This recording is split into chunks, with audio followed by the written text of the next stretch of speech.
همه شما من عذر میخوام این لباسا تنتون هست زیر این لباسای چی نیست این شکم گرسنه همه این سردارایی که حتی میگن ما هیچی نداریم. مشکل معیشت آقای شریفی بزرگترین مشکل ما معیشت از دیدگاه من بنده مشکل فرهنگی ما مشکل هویتی که حاجی هم اشاره کرده.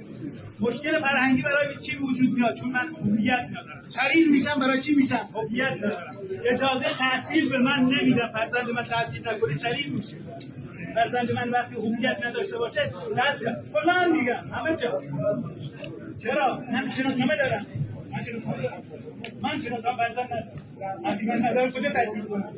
چطوری شما الان فرمود خیلی عذر میخوام با صحبت نگران اثر به من نکنید و این تفسیر سیاسی و چی هم نذارید. من حرف خودم خواهشم با شما وقتی میگید 45 سال اجازه میخوام های شریفی این یه نوع توهینه داریم 45 سال چی میاد تازه مقررات کدوم مقررات